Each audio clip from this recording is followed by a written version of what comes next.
Yo, what's poppin' YouTube? Welcome back again to another episode of the For Football Show. We're going to talk about the worst owners. The worst All owners. about the structure. Yes. We have our traditional top six, but we can all agree that Manchester City has no reason to complain about their owners. I feel like these guys are threatening people's lives behind the scenes. Bruh. That's what I feel. That pulling in Madrid and Barcelona back in the day. Yes, I think they have certain influence.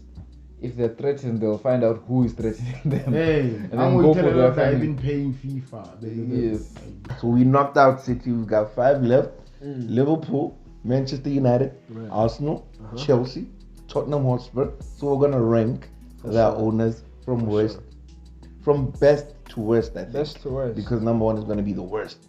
So for me, the Glazers are number 1. So for me, at number 5, I think these guys have no reason to complain about their owners.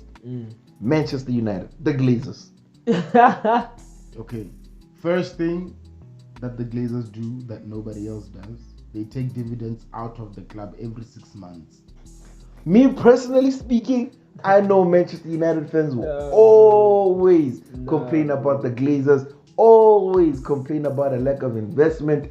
I don't know if it was like 2015. Yes. They were actually given a letter from the inspectors to work on the stadium because it's leaking. There's no space. It doesn't have a big screen for Old Trafford, bro. The one part I will agree with Manchester United fans on is that there seems to be a leadership void within the organization. So there's like the big organization in terms of the Glazer family, and then the running of the club is what I'll complain about, like leadership within the club. You know why they're delaying the sale? No. Avram and Joe and the other siblings are all arguing whether they should go or stay. The other 4 siblings are like, no, fuck it, let's cash in, get the 5 bill we did. It's a world record bid.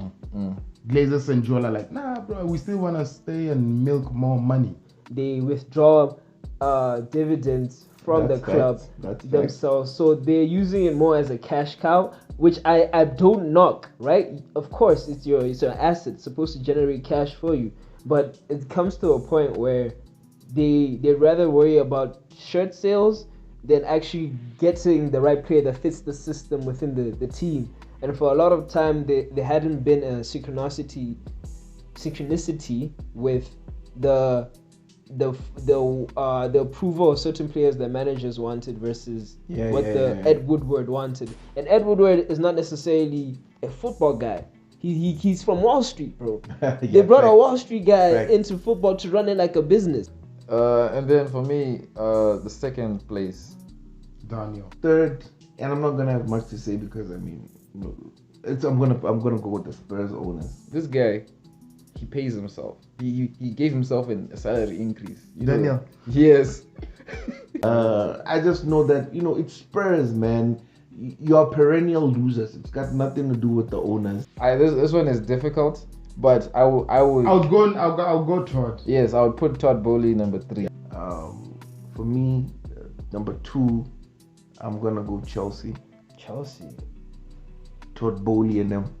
Todd Bowley and Ekbali and whoever he's doing his things with have done the most stupid things in the world. Like In a short space of time. stupidity. But this is it's unparalleled. Yeah. It's an unparalleled debut to ownership. The only reason I have them here is because I think even you can see, bro, the depression on every single Chelsea fan's face that you meet in the street. That they're going through. I think coming from the Roman Abramovich era to this era, man, it's been hectic for them, fam.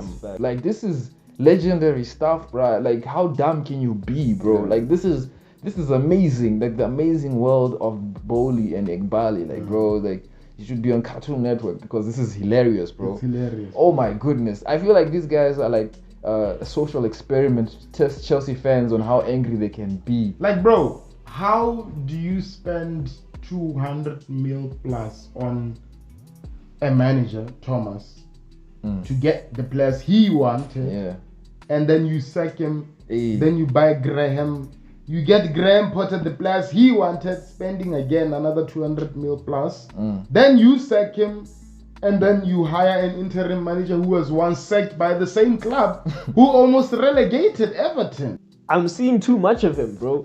I'm seeing you. Yeah, I get what you're saying. in the back I doors get what you're saying. I get what you're saying. There was a report that came out that he was in the dressing room the other day telling the players how their performance was embarrassing or stuff like that. God. Like, yeah, they're doing too much. They're doing too much. Okay. I'll put Liverpool. But like for my fifth team, I would have, looking at the least, I have to place you Liverpool, bro. The nitty gritty. I'll put Liverpool because the past 2 windows they tried spending. I feel like number one, worst owners, bro, in the Premier League has to be FSG, man. FSG, They're not taking care of us. Liverpool try to act like they're broke when They tried to when they had to refurbish their midfield. they try to act They acted bro, you were competing in 4 competitions Hey. and you made it to finals and semi-finals. Hey, How are you broke? Where's that money? Where's that money? Exactly. That's insane. Because you man. guys are coming off of a back end of where this FSG group had a long-term project, right? Entering Klopp, right? No, the project started before Klopp. It started with Brendan Rodgers, I believe. I believe that was the same time they took over. Correct me if I'm not mistaken. Because watching the investment from the Liverpool team in that era where you were playing with your Skirtles and your Benayuns and your like that Don't thing. remind me, fam. Don't remind me. And like transitioning to now, you're getting Luis Suarez in the team, Coutinho. You know what I mean? There was a somewhat of a revolution that was happening within the squad. Those were relatively cheap buys, though. Honestly, no, I'm not saying that there were like heavy investments. I'm saying that there was a direction that was implemented with them being there. They want to act like they're Everton in the top 4. Like, no, bro, you have money, spend it. There was a period there, 2 years back, even last year, bro. Yeah. We were in for the quadruple. Something that had never been done. Fact, we you're not lost out on the league on the last day. In like probably a period of 20 minutes. Aston Villa was 2-0 up. And then we lost in the final of the Champions League. My nigga. And then what did we do? Nothing. We went and bought Darwin Núñez. Darwin Núñez, bro. When our weakness has, the past couple of seasons, has been our midfield. I'd have to put Arsenal number 5. If that's the case. I don't think that worse. Really? Do you think that worse than the other guys? But at 4, I'm gonna have the Arsenal owners. The Crown case. I mean, Bonnet, I'd say the political aspect is really messed up. What did they do? For example, how they dealt with the Ozil situation. Ah. Yeah. That political side of things are really messed up. But then, in terms of coughing up money for transfers, I'd say they're doing okay. They really support. Hey, But dude, also you bought Nicolas Pepe for 100 mil, bro. I feel like you see. I don't think Arsenal sacking has anything to do with the owners. I think A second what? In terms of like the past couple of years, like maybe the last 10 years or the last 20 years since they've last won the league. I feel you. I think it's got more to do with just, it's a cycle, man. Plus, happily stuck with Arteta. Yes, and they stuck with Arsene Wenger. They tried to stick with Unai Emery. Good evening. They've done well to get to this point, but it's still a process. You get until they actually win something, because that's what we base it on. We judge them off of. Guys, thank you for watching. Deuces. Peace.